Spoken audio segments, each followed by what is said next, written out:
Marker? This film was about time.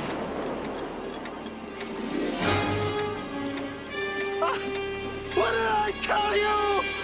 88 miles per hour! I do this. Flux capacitor. This is what makes time travel possible. The flux capacitor.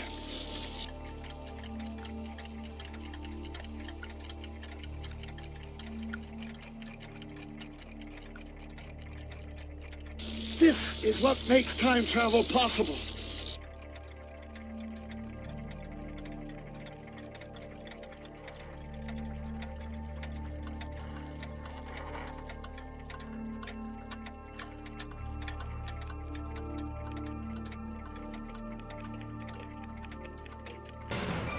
Ah, Jesus Christ.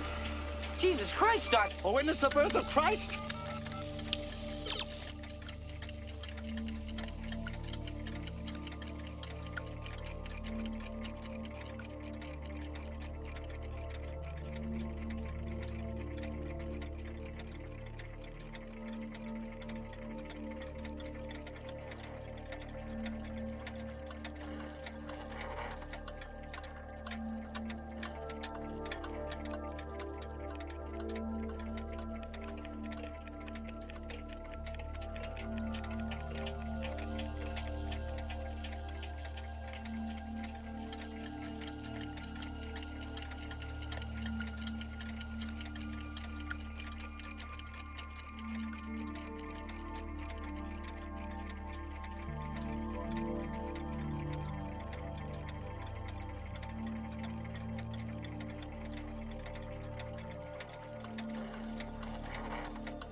Perfect!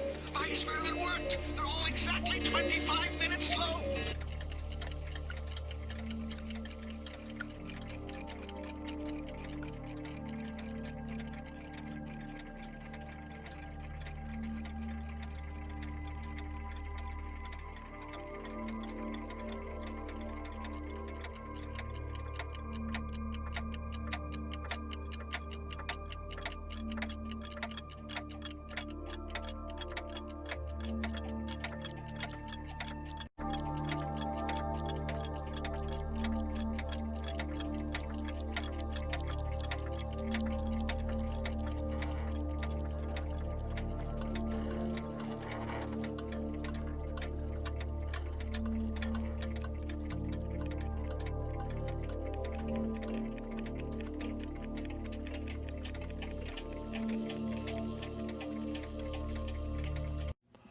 The Babylonian calendar is based on a lunar month. That is, each month begins on the new moon. And if you observe the moon, and I think you should, you will observe that the moon goes through phases. At the beginning of the cycle, it's a very thin crescent. From your point of view, it's this way. Thin crescent right after sunset. And then every subsequent evening it gets bigger and bigger, and then it appears as a half disk, which is the end of the first quarter. And then on the 14th night of the cycle, it's a full moon.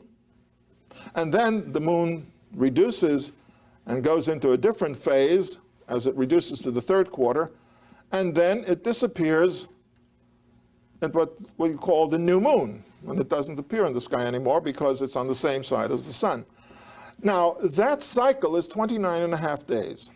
The moon cycle is 29.5 days, but that's not practical. So what you do is you alternate 29-day month, 30-day month, 29-day month, 30-day month, and you go around 12 months like that. So you have 29 days alternating with 30-day months, and you wind up with 354 days. It's 11 days too short. It's too short for the solar cycle. Now, why is that important?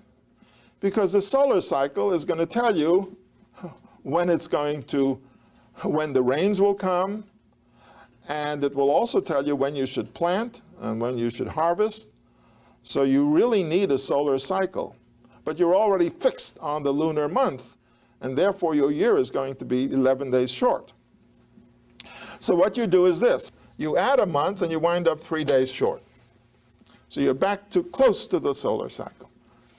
Then you have another year. By this time you're 14 days short. Then another one, 25 days short. You add a month in the 6th year, so you're only 6 days short. Still close. Then the next year, you have 6 plus 11, that's 17. 11 and 17, 28, you add a month, you're 2 days ahead. But the solar year has added 2 days in 8 years. 1 day for every 4th year of the leap year. In 8-year cycles, they come out exactly even because the solar cycle adds a day every 4th year, and the lunar cycle comes out 2 days ahead, which means equal to 28 plus 2. The solar calendar was done also by keeping a record of where the sun casts a shadow on a needle. You see, and once you get that record and you keep it, then you realize that the cycle of the sun is 365 and a quarter days until you realize it's not really. It's 365 days and 5 hours and 50 some minutes. But all of this requires observation, which they did. And they observed that and realized that the solar year is 365 and a quarter days. And they also knew that if you intercalate a month in the 3rd and the 6th and the 8th year, you'll always come out equal to the solar year. So you'll never be too far off agriculturally. And therefore, the lunar solar calendar, it's not a purely lunar calendar, it's a lunar calendar adjusted to the solar cycle, always comes out correct.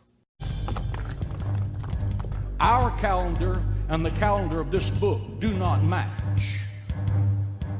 Sun God is for Sunday. Moon God is for Monday. That's a sermon for another time. Believe me, much of what Christianity salutes